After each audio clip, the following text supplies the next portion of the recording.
الرحمن الرحیم سامل وائس میں خوش آمدید۔ آج میں نئی معلوماتی قسم کی ویڈیو لے کر آپ کی خدمت میں حاضر ہوا ہوں۔ دانتوں میں ٹھنڈا گرم لگتا ہو تو یہ ٹوٹکا آپ کا یہ مسئلہ مکمل حل کر دے گا۔ مرچ سیاہ 5 گرام، شہد 25 گرام لیں۔ مرچ سیاہ کو پیس کر شہد میں ملا کر منجن بنا لیں۔ صبح و شام دانتوں میں یہ منجن 10 منٹ کے لیے لگائیں اور منہ بند کر لیں۔ 10 منٹ بعد منہ نیچے کی طرف لٹکا کر کھولیں اور تمام پانی نکلنے دیں جب تک کہ آخری رال بھی ٹپک نہ جائے، پھر سادہ پانی سے کلی کر لیں۔ اگر آپ کو آدھے سر کا درد ہے تو اپنے ہاتھ برف والے پانی میں رکھیں۔ یوں سمجھیے کہ اروی ایک مردانہ سبزی ہے، یعنی یہ مردوں کے لیے انتہائی مفید ہے، مادہ تولید کو گاڑھا کرتی ہے اور مقوی باہ بھی ہے، گردوں کو فربا کرتی ہے۔ بھنی ہوئی اروی بطور سالن پیشاب اور مثانے کے امراض کو ختم کرتی ہے، مگر شوربہ والی اروی فائدہ مند نہیں ہے۔ اگر کسی کو کمزوری یا تھکن محسوس ہو رہی ہو تو 1 گلاس پانی میں 1 چائے کا چمچہ چینی اور 1/4 چائے کا چمچ نمک ڈال کر کے پی لیں۔ 1 سے 2 گلاس پینے سے آپ خود کو بہتر محسوس کریں گے۔ ٹماٹروں کو فریج میں رکھ کر خوب ٹھنڈا کریں، پھر اسے نکال کر منہ پر ملیں، سارے بلیک ہیڈز ختم۔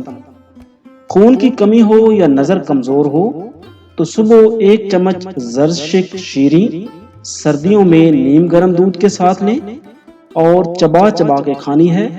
اسی طرح 1 چمچ شام کو دودھ کے ساتھ چبا چبا کے کھانی ہے۔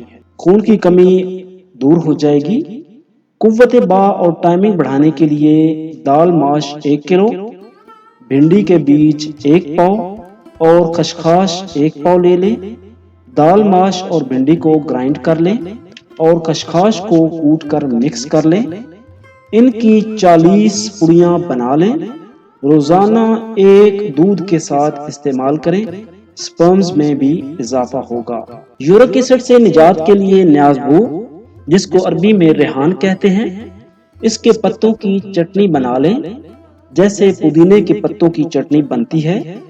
اس میں تھوڑا سا نمک اور تھوڑی سی سرخ یا سبز مرچ شامل کر لیں۔ اس چٹنی کو کھانے کے ساتھ کھانا معمول بنا لیں۔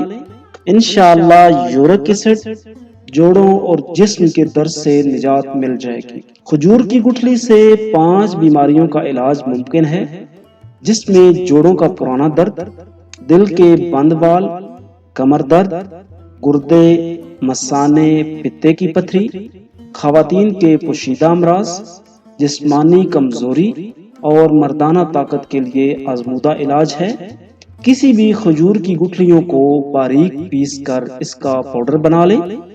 اس پاؤڈر کا 1 چمچ صبح و شام دودھ کے ساتھ کھائیں۔ چند دن، چند ہفتے یا چند مہینے استعمال کریں۔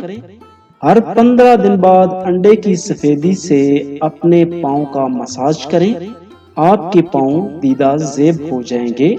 اگر میری ویڈیو اچھی لگے تو لائک اینڈ شیئر کریں۔ اگر میرے چینل کو ابھی تک سبسکرائب نہیں کیا تو پلیز میرے چینل کو سبسکرائب کر لیں اور بیل آئیکن لازمی پریس کریں تاکہ ہر میری نئی آنے والی ویڈیو آپ سب سے پہلے دیکھ سکیں۔ تو بہت جلد ایک نئی اور معلوماتی قسم کی ویڈیو کے ساتھ آپ کی خدمت میں حاضر ہوں گے۔ تب تک کے لیے اجازت دیجیے۔ اللہ حافظ۔